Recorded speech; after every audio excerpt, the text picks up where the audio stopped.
Eto na nga mga chong, marami tayong basketball updates. Terra Firma, open ng i-trade si Christian Stan Hardinger. Coach Tim Cone, gustong mapasama sa kanyang coaching staff si Johnny A para gabayan si RJ Abarrientos. Sa nakalipas nga na Manila Clasico ay napakaganda nga ng ipinakitang performance ng Barangay Ginebra rookie na si RJ, kung saan nakapagtala nga ito ng 20 points para pangunahan yung comeback win ng kanyang koponan. At dahil nga nabanggit ni RJ sa kanyang press con interview na napakalaki ng naitulong ng kanyang tito na si Johnny A sa kanyang basketball career, ay may lumabas nga na rumor na gusto daw ni Coach Tim Cone na mapasama sa kanyang coaching staff ang kasalukuyang assistant coach ngayon ng Magnolia Hotshots na si Johnny A.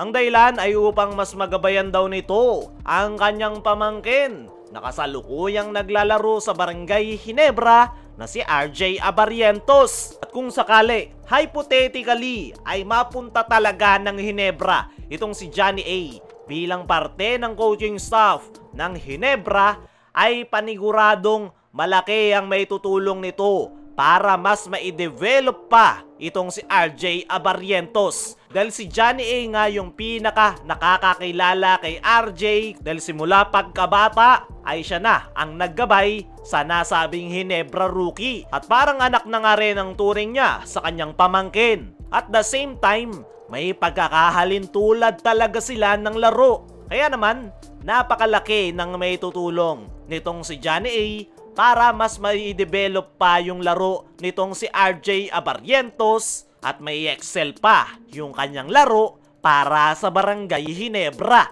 Nabanggit na nga rin nitong si RJ Abarrientos noong mga nakalipas na buwan na bago pa daw talaga siya magpa-draft sa PBA ay gusto niya daw talagang maglaro sa koponan kasama ang kanyang tito. At possible nga na mangyari yan kung gagawan ng paraan. Kaya naman, atin niyang itinanong sa ating trusted source kung may katotohanan nga ba na gustong mapasama ni Coach Tim sa kanyang coaching staff si Johnny A. Ang sagot ay gusto talaga ni Coach Tim dahil dati niya nga rin daw naging player si Johnny A. Pero as of now ay malabo pa daw yang mangyari dahil nasa assistant coach nga raw ng Magnolia itong si Johnny Abarrientos. At okay na nga rin daw si Coach Tim sa kanyang kasalukuyang assistant coaches. Pero kung may pagkakataon nga raw na makuha si Johnny Abarrientos bilang parte ng Ginebra coaching staff ay hindi nga raw tatanggi itong si Coach Tim Cone. At kung mangyayari nga yan mga chong, ay paniguradong maraming Magnolia Hotshots na naman ang mag-iiyakan dyan. Pero para sa akin mga chong, ay mas magandang wag nang kuhanin nitong si Coach Tim si Johnny A sa Magnolia para hindi na umiyak pa yung mga Magnolia Hotshots fans. At the same time, dagdag flavor nga yan dahil magtito ang magkalaban sa Manila Clasico. As of now, okay naman yung development nitong si RJ sa Barangay Ginebra at napakalaki nga ng tiwala ni Coach Tim sa kanyang coaching staff na kayang-kaya pa nilang mai-develop ng husto yung laro nitong si RJ para mas mailabas nito yung kanyang full potential. Ngayon pa nga lang ay napakaganda na ng ipinapakita ni RJ para sa kanyang koponan at panigurado naman kaya ni Coach Tim na mai-develop si RJ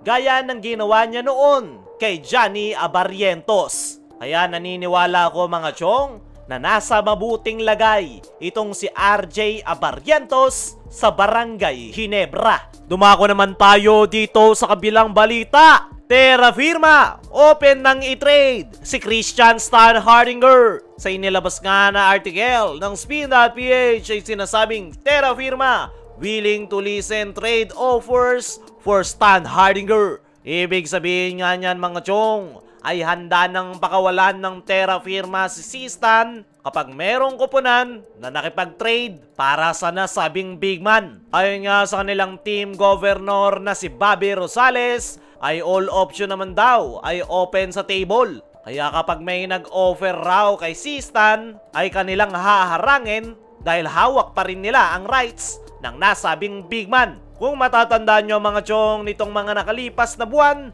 ay inanunsyo ng Terra Firma na nagretiro na si Christian Stan Hardinger. Pero ngayon ay mukhang nagbago ang ihip ng hangin dahil mukhang gusto pang maglaro ni si Stan at willing ang Terra Firma na makipag-trade para sa nasabing big man. Ayon nga sa ating mga trusted source, ay may mga ilang kuponan ng interesadong kumuha kay si Stan, gaya ng Talk and Text at Converge Fiverr-Xers. Maraming ring Hinebra fans ang nagtatanong, may plano ba ang Barangay Hinebra na kuhanin pabalik si Christian Stan Hardinger? Ang sagot nga dyan mga chong ay hindi po pwedeng makabalik si Stan sa Hinebra dahil isang conference pa lang ang nakakalipas simula nang i-trade nila ito sa Terra Firma Jeep. Kaya naman, malabong makuha ng Hinebra si Stan sa Terra Firma Jeep. Pero para sa akin mga chong, ay magandang makabalik pa sa PBA itong si Stan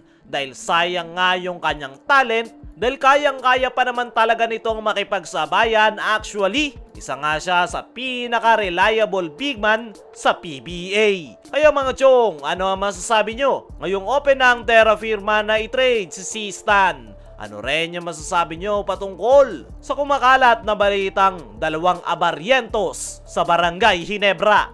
I-comment mo lang dyan sa ibaba.